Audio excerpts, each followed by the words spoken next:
नमस्कार, जनता टीवी में आप सभी का स्वागत है। मैं हूं आपके साथ ऋषभ सोनी। शुरू करेंगे खबरों का सिलसिला।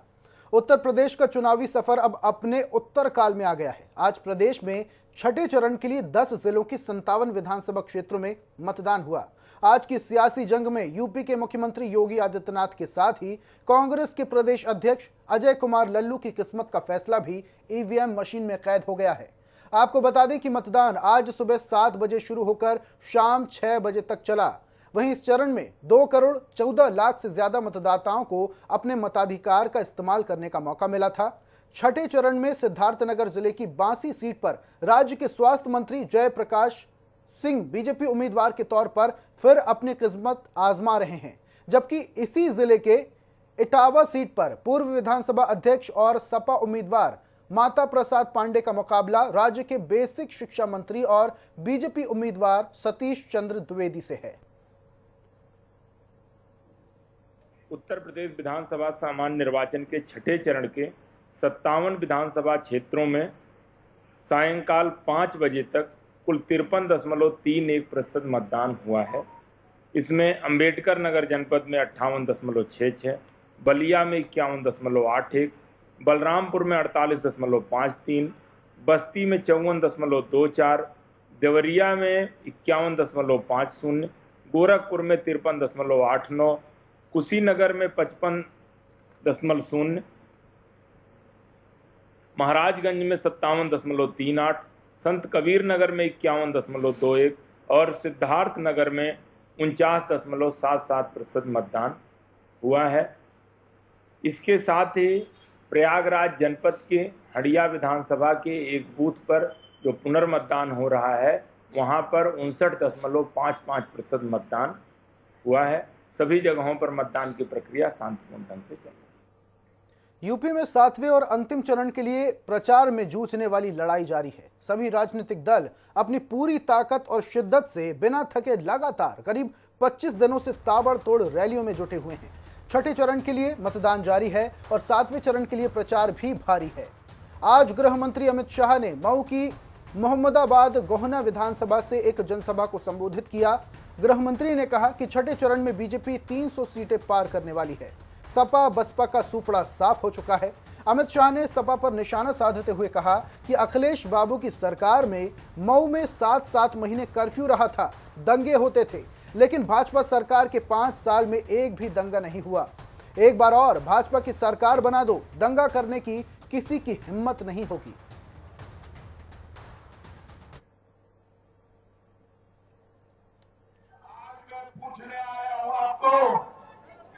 आज मैं पूछने आया हूं, मुझे बताओ गोला वालों, अतीक अहमद कहां है? अरे बोलो भाई, कहां है? जोर से बोलो, कहां है? मुख्तार अंसारी कहां है? आजम खान कहां है? भारतीय जनता पार्टी की योगी सरकार ने माफियाओं को चुन चुन कर समाप्त करने का काम कर दिया। अखिलेश बाबू, आपके समय में मऊ में 7-7 महीने तक कर्फ्यू रहा था, यहां दंगे होते थे। मुझे बताओ गोहना वालों, 5 साल में एक भी दंगा करने की किसी की हिम्मत हुई है क्या? हुई है भाई? और एक बार जिता दो, 5 साल क्या 10 साल तक दंगा करने की किसी की हिम्मत नहीं। तो मोदी जी ने ट्वीट किया कि मैं वैज्ञानिकों का धन्यवाद करता हूं। अखिलेश जी ने क्या ट्वीट किया? अखिलेश ने ट्वीट किया, ये मोदी का टीका है, मत लीजिए, फंस जाओगे। और फिर 10 ही दिन में डरकर रात के अंधेरे में अखिलेश खूब टीका लगाए बस। अब मुझे बताओ बोलने वाले, अगर अखिलेश की मानकर आप लोग टीका न लगाते तो तीसरी लहर में सलामत रहते क्या? ऐसे नेता को सरकार में आने का कोई अधिकार नहीं है। जो गरीबों के जान के बदले में राजनीति करता हो, राजनीति करता हो। पूर्वांचल में अंतिम चरण में होने वाले मतदान के लिए वाराणसी में सभी राजनीतिक दल अपना डेरा जमाए हुए हैं। इसी क्रम में आज समाजवादी पार्टी के अध्यक्ष अखिलेश यादव के नेतृत्व में आज सपा गठबंधन की रैली में पश्चिम बंगाल की मुख्यमंत्री ममता बनर्जी ने भी हुंकार भरी। इस रैली में अखिलेश और ममता के अलावा प्रसपा अध्यक्ष शिवपाल सिंह, सुभाषपा अध्यक्ष ओम प्रकाश राजभर और राष्ट्रीय लोक दल के नेता जयंत चौधरी भी मौजूद रहे। भगवान काशी विश्वनाथ की धरती से हुंकार भरते हुए अखिलेश यादव ने बीजेपी पर जमकर प्रहार किया। अखिलेश ने कहा कि भाजपा झूठ बोलती है। आज भाजपा ने रेल, हवाई जहाज सब कुछ बेच दिया। इसका यही मतलब है ना बांस रहेगा ना बांसुरी बजेगी। तो वहीं इस दौरान ममता बनर्जी ने भी बीजेपी पर जमकर निशाना साधा।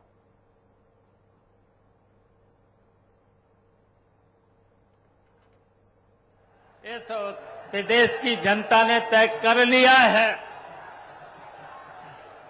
2022 के इस चुनाव में अखिलेश यादव को मुख्यमंत्री बनना कोई रोक नहीं सकता है। और जब इस गठबंधन के नेतृत्व में और अखिलेश यादव इस प्रदेश के मुख्यमंत्री बनेंगे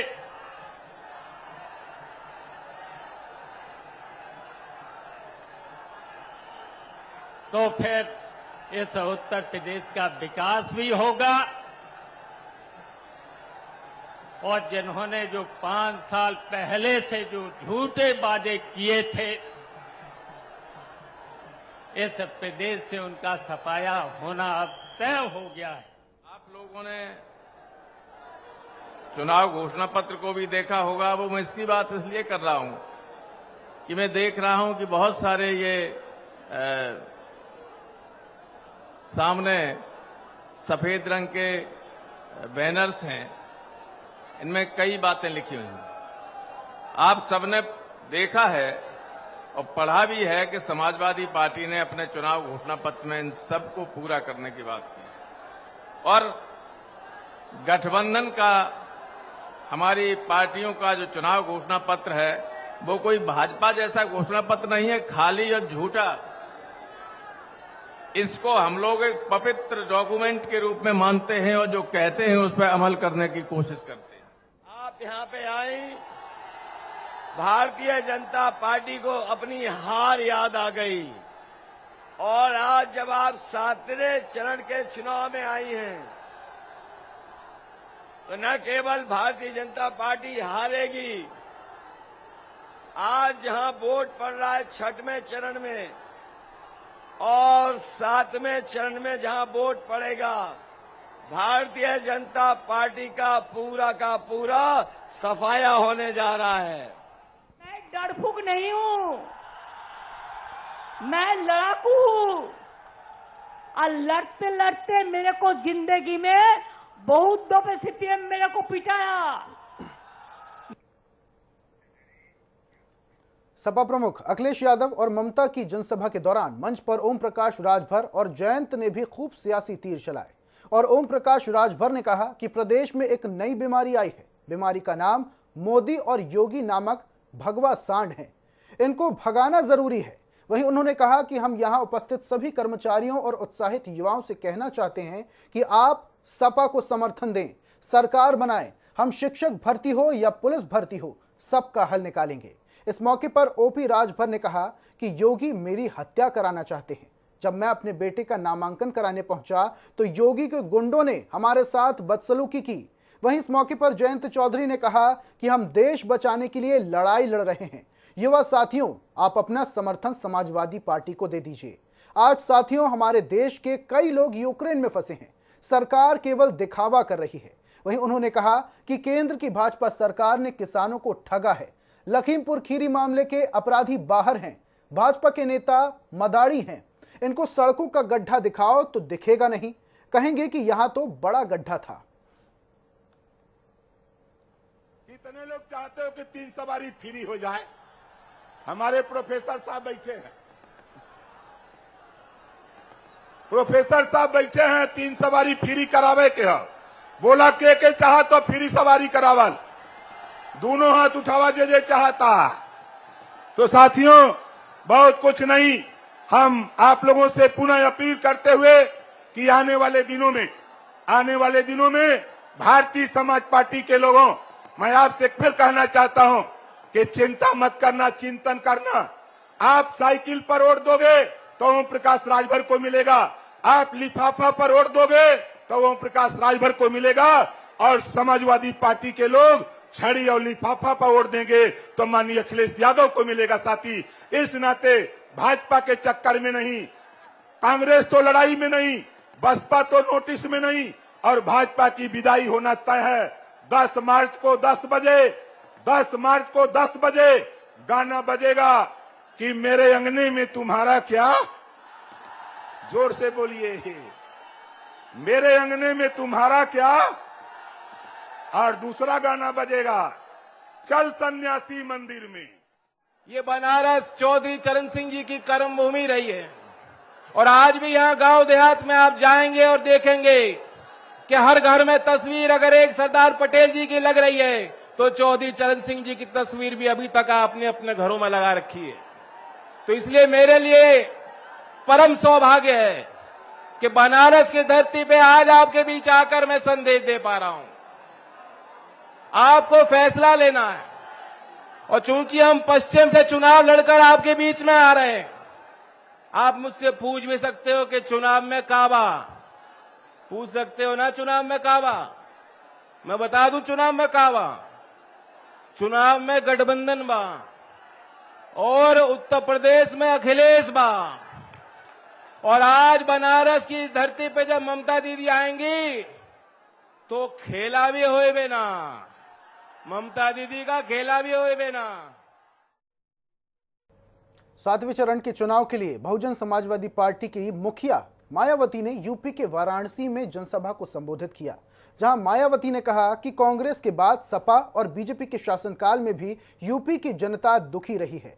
मायावती बोली कि बीएसपी अकेले अपने दम पर सभी सीटों पर यह चुनाव लड़ रही है और बीएसपी पूर्ण बहुमत के साथ सरकार बनाने के लिए चुनाव लड़ रही है। आपको बता दें कि मायावती ने अपनी रैली की शुरुआत में कांग्रेस पर निशाना साधा और कहा कि बीएसपी के संयोजक काशीराम के निधन पर कांग्रेस की केंद्र सरकार ने एक दिन का भी राष्ट्रीय शोक नहीं रखा था। कहा गया कि कांग्रेस पार्टी जब सत्ता में होती है तो वो दलित महिलाओं का ध्यान नहीं रखती है।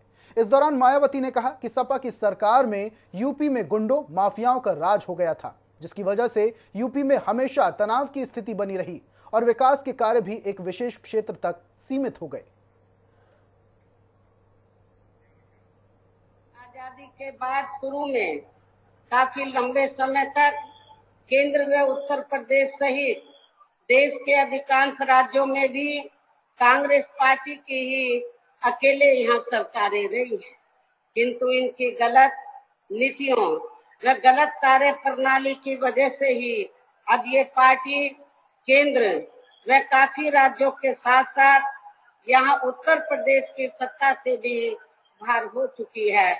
इसके साथ ही ये पार्टी जबरदस्त जातिवादी होने के कारण शुरू से ही हर मामले में खासकर यहाँ दलित, आदिवासी व अन्य पिछड़ा वर्ग विरोधी पार्टी भी रही है। हमेशा यहाँ तनाव की स्थिति बनी रही है। प्रदेश में विकास के कार्य भी ज्यादातर यहाँ एक विशेष क्षेत्र व एक विशेष समुदाय के लोगों तक ही सीमित होकर रह गए हैं। खासकर दलितों व अति पिछड़े वर्गों के लोगों को हमारी सरकार ने जो अनेकों सुविधाएं दी थी, तो उन्हें भी सपा सरकार ने ज्यादातर खत्म कर दिया है। साथ ही इनके संतों, गुरुओं व महापुरुषों के आदर सम्मान में हमारी सरकार द्वारा जनहित की अनेकों योजनाओं के व नए बनाए गए जिलों के तथा यूनिवर्सिटी व पार्क आदि के भी जो नाम रखे गए थे, तो उन्हें भी अधिकांश सपा सरकार ने बदल दिया है। इलाहाबाद विश्वविद्यालय में ऑफलाइन परीक्षा के विरोध में छात्रों का आंदोलन थमता नहीं दिख रहा है। विधानसभा चुनाव और शिवरात्रि के बाद विश्वविद्यालय खुला तो आंदोलन और तेज हो गया। नाराज छात्रों ने जमकर हंगामा किया। सैकड़ों छात्रों ने नारेबाजी करते हुए विश्वविद्यालय के मुख्य और केपीयूसी गेट पर ताला लगा दिया। छात्रों के प्रदर्शन को देखते हुए परिसर में भारी पुलिस बल परिसर में तैनात किया गया। आपको बता दें कि 22 मार्च से प्रस्तावित परीक्षाओं को विश्वविद्यालय प्रशासन ने ऑफलाइन मोड में कराने का निर्णय लिया है। छात्रों का ऑफलाइन परीक्षा के विरोध में हंगामा और प्रदर्शन कई दिनों से चल रहा है। पिछले दिनों भी विश्वविद्यालय के मेन गेट पर ताला लगाकर छात्रों ने धरना दिया था। कल छुट्टी के बाद परिसर खुला तो काफी संस्था में छात्रों ने कक्षाओं का बहिष्कार कर दिया और सुबह 11 बजे परीक्षा नियंत्रक कार्यालय पर इकट्ठा हो गए। परिसर में ऑनलाइन मोड में परीक्षा कराने की मांग को लेकर नारेबाजी करते हुए जमकर हंगामा किया। उत्तर प्रदेश चुनाव के छठे चरण की वोटिंग से ठीक पहले प्रशासनिक महकमे में कुछ ऐसी चीजें हो रही हैं जिनका जवाब कोई नहीं दे रहा है, लेकिन उसके सियासी मायने जरूर निकाले जा रहे हैं। दरअसल उत्तर प्रदेश के सियासी नतीजों को देखते हुए पिछले करीब 3 दशक से सूबे में किसी भी पार्टी की सरकार रिपीट नहीं हुई है। ऐसे में अब अयोध्या के जिलाधिकारी आवास के बोर्ड के बदलते रंगों ने सियासी अटकलों की सरगर्मियों को गहरा कर दिया है। जिलाधिकारी आवास के बोर्ड का रंग पहले भगवा था, जिसके बाद में हरा कर दिया गया। मामला गरमाया तो अब ये लाल रंग का हो गया है। अब डीएम साहब अब इस फैसले को भवन निर्माण विभाग की नीति बता रहे हों, लेकिन आम लोग इसे प्रदेश में सत्ता परिवर्तन से जोड़कर देख रहे हैं।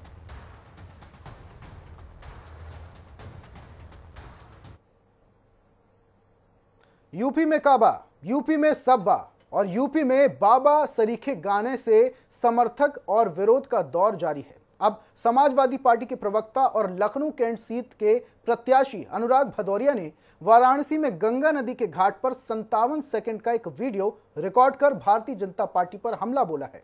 अनुराग भदौरिया ने इस वीडियो को माइक्रो क्लोनिंग साइट ट्वीट पर शेयर किया है। आप भी देखिए।